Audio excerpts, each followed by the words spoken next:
चाचा जी सिर्फ इस बात में मिठाई बांटने लग गए कि फ्यूचर में हमारा बेटा ऑफिसर बन जाएगा।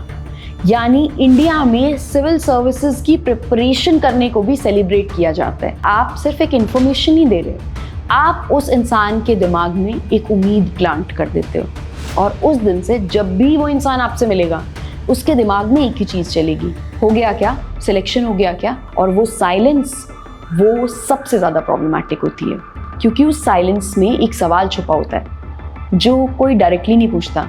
सवाल ये होता है, इसका हो भी पाएगा या नहीं, ये है भी इसके वर्दी या नहीं, इसका सिलेक्शन होने के चांसेस कम ही लगते हैं। जिस दिन उनको ये पता चलता है कि आपका हो गया, उस दिन उनके पास कोई चॉइस ही नहीं है but to mend things with you.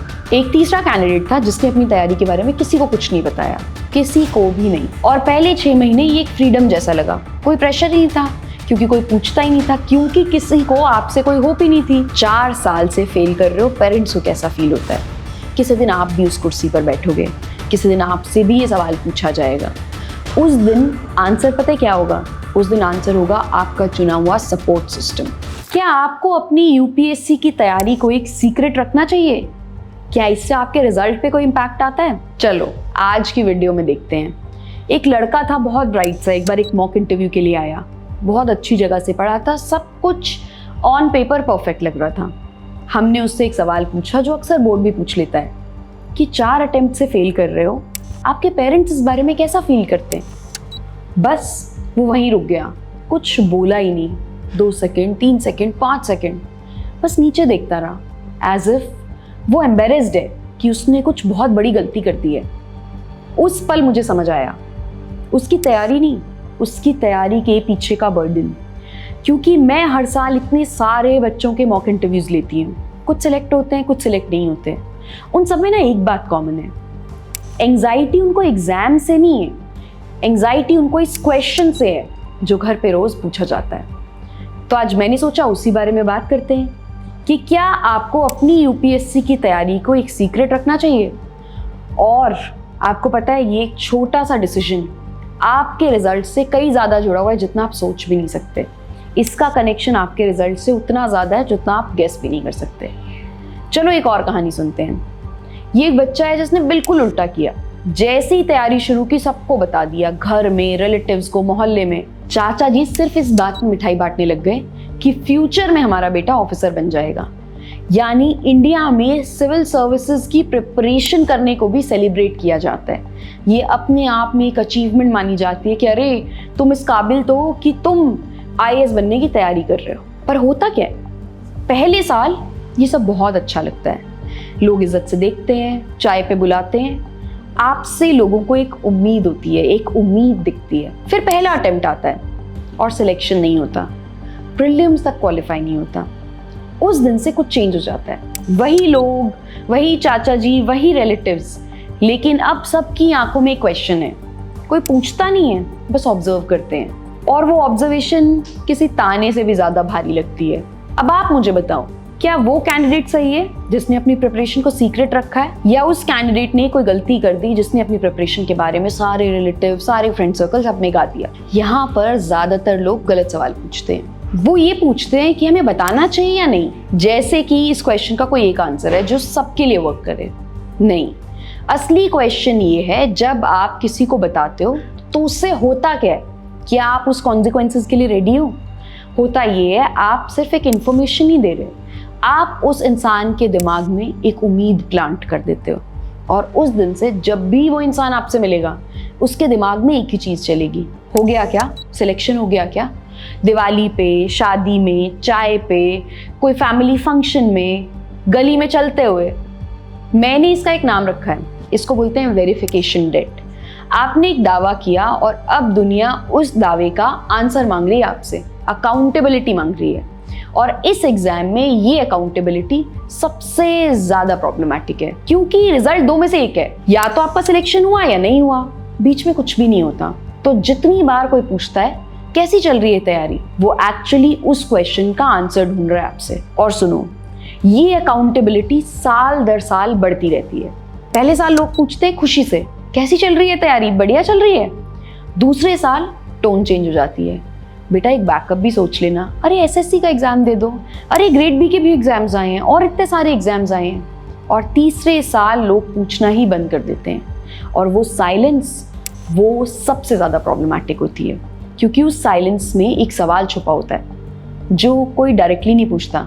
सवाल ये होता है इसका हो भी पाएगा या नहीं, ये है भी इसके वर्दी या नहीं, इसका सिलेक्शन होने के चांसेस कम ही लगते हैं। तो जो लोग अपनी तैयारी को सीक्रेटिव रखते हैं, छुपाते हैं, वो डरपोक नहीं होते। पर्सनली बताऊं, मेरी नज़र में तो वो समझदार होते हैं। वो ये कह रहे हैं कि मैं अपनी पढ़ाई को एक तमाशा नहीं बनाऊंगा, क्योंकि मैं नहीं चाहता कि कोई और मुझसे बार बार इस बारे में पूछे और मेरे मोरल को, मेरे कॉन्फिडेंस को कम करे। वो एक्चुअल में अपनी एनर्जी को सेव कर रहे होते हैं। देखो, प्रिपरेशन ऑलरेडी इतनी मुश्किल है, आपको उसके चैलेंजेस से तो डील करना ही है, क्यों ये फालतू के एडेड सोशल प्रेशर से डील करना। पता है, मैक्सिमम लोग जो आपके आसपास होंगे ना, चाहे वो रिलेटिव्स हो चाहे वो फ्रेंड्स हो, वो एक्चुअल में ये सुनना चाहते हैं कि आपका नहीं हुआ। वो एक्चुअल में ये देखना चाहते हैं कि आप कैसे स्ट्रगल कर रहे हो। जिस दिन उनको ये पता चलता है कि आपका हो गया, उस दिन उनके पास कोई चॉइस ही नहीं है but to mend things with you. तो वो एनर्जी जो आप आंसर लिखने में, रिविजन में, उन सब में लगा सकते थे, वो आप इन्वेस्ट करने लग जाते हो कि अरे फला फला मौसी से कैसे डील करूं, अरे वो बुआ जी ये सवाल पूछेंगे उनको क्या आंसर करूंगा। इसके चलते ना केवल आपकी प्रिपरेशन इम्पैक्ट होती है, आपका खुद का कॉन्फिडेंस भी इम्पैक्ट होता है। मैंने आपको 2 कैंडिडेट्स की स्टोरी सुनाई, लेकिन एक तीसरी तरह के लोग भी होते हैं। चलो उनसे समझते हैं क्या लेसन है। एक तीसरा कैंडिडेट था जिसने अपनी तैयारी के बारे में किसी को कुछ नहीं बताया, किसी को भी नहीं, और पहले 6 महीने ये एक फ्रीडम जैसा लगा। कोई प्रेशर ही नहीं था, क्योंकि कोई पूछता ही नहीं था, क्योंकि किसी को आपसे कोई होप ही नहीं थी। हो गया नहीं हुआ, सिर्फ वो था और उसकी किताबें थी, ये सारे क्वेश्चंस थे ही नहीं। फिर वो दिन आया, और यकीन मानो हर एस्पिरेंट की जिंदगी में वो दिन आता है। वो दिन जब अंदर का मोटिवेशन थोड़ा कम हो गया, जब सुबह उठने का मन नहीं कर रहा, जब रात को लेट तक नेटफ्लिक्स बिंज वॉच कर रहे हैं, और उस सुबह कोई नहीं था जो उसे देखे, कोई नहीं था जो उससे अकाउंटेबिलिटी मांगे, कोई रीज़न नहीं था मोटिवेटेड रहने का, क्योंकि उसने तो किसी को बताया ही नहीं था। तो उसकी तैयारी का कोई विटनेस ही नहीं था, इसलिए उसने एक दिन पढ़ाई नहीं की, फिर दूसरे दिन पढ़ाई नहीं की, फिर आंसर राइटिंग करना छोड़ दिया, फिर टेस्ट सीरीज मिस हो गई, और अकेले ऐसे ही और लॉस्ट फील करता गया, और धीरे धीरे प्रिपरेशन हाथ से फिसलती गई। समझ रहे हो? बताओगे तो प्रेशर है, नहीं बताओगे तो कोई अकाउंटेबिलिटी नहीं, और लॉस्ट होने के चांसेस ज़्यादा हैं। दोनों की अपनी अपनी कॉस्ट है, दोनों को अपना अपना ट्रेड ऑफ है। तो फिर करना क्या चाहिए? मैं आपको वो तरीका बताती हूँ जो मैंने अपने स्टूडेंट्स को बताया है और जो अक्सर काम करता है। अपने लोगों को 2 दायरे में बांट दो, यानी कि 2 कैटेगरीज में बांट दो। पहली कैटेगरी, ये जो मेरी तैयारी का हिस्सा है, बहुत छोटा होना चाहिए सर्कल, हार्डली 2-3 लोग, ऐसे कंपेनियंस या ऐसे फ्रेंड्स, ऐसे रिलेटिव्स जिनके साथ आप आंसर्स डिस्कस कर सकते हो। वो दोस्त जो प्रीलिम से 1 रात पहले आपको काम डाउन कर पाए। जरूरी नहीं है कि आपकी तैयारी से हो, तैयारी के बाहर होगा तो भी चलेगा। शायद एक मेंटर, इन्हें सब पता होना चाहिए, क्योंकि इनका पता होना जरूरी है और आपकी प्रिपरेशन में ऐड भी कर सकता है। ये लोग आपको अकाउंटेबल रहने के लिए भी मोटिवेट करेंगे। ये लोग आपके विटनेस हैं, ये सुबह 5 बजे आपकी हिम्मत बन सकते हैं। फिर आती है दूसरी कैटेगरी, इसमें बहुत सारे लोग हैं, बाकी सब रिश्तेदार, मोहल्ले वाले, वो कजिन जो हर शादी में पूछता है हाँ भाई बना है नहीं बना IAS। इनके लिए एक लाइन काफी है, पढ़ाई चल रही है देखते हैं, बस। ये लोग आपकी प्रिपरेशन का हिस्सा नहीं होनी चाहिए, क्योंकि यहाँ से अकाउंटेबिलिटी कम और बर्डन ज़्यादा फील होता है। और एंड में वापस आपको उसी मॉक इंटरव्यू के रूम में लेकर चलती हूँ जहाँ से शुरुआत की थी, जहाँ वो एक लड़का जो बहुत ब्राइट था पढ़ने में, बहुत अच्छे कॉलेज से था, लेकिन सक पका गया जब ये सवाल पूछा कि 4 साल से फेल कर रहे हो, पेरेंट्स को कैसा फील होता है। किसी दिन आप भी उस कुर्सी पर बैठोगे, किसी दिन आपसे भी ये सवाल पूछा जाएगा। उस दिन आंसर पता है क्या होगा? उस दिन आंसर होगा आपका चुना हुआ सपोर्ट सिस्टम। अगर आपका वो सपोर्ट सिस्टम सॉलिड होगा तो आपको ऐसे पॉज करके एम्बेरस होने की ज़रूरत नहीं होगी, क्योंकि आपको पता होगा कि आपने इतने सारे फेलियर्स से कैसे डील किया, सिर्फ उस सपोर्ट सिस्टम के चलते। तो अपनी तैयारी सबको मत बताओ, सिर्फ उन्हें बताओ जो एक्चुअल में आपकी तैयारी में या तो वैल्यू ऐड कर सकते हैं या आपकी ज़िंदगी में अकाउंटेबिलिटी ला सकते हैं। बाकी सबके लिए ये उनका बिजनेस नहीं है, क्योंकि UPSC ना बस एक एग्ज़ाम नहीं है, ये 2-3 साल की साइलेंट बैटल है। और बैटल में सबसे अच्छी स्ट्रैटेजी क्या होती है? और बैटल की स्ट्रैटेजी अगर पहले ही दुनिया में गा दोगे तो बैटल कैसे जीतोगे? तो आप बताओ कमेंट सेक्शन में, कौन है आपके वो 2-3 लोग जिन्हें आप अपनी प्रिपरेशन का हिस्सा बनाओगे? Thank you for watching this video. जय हिंद, जय भारत।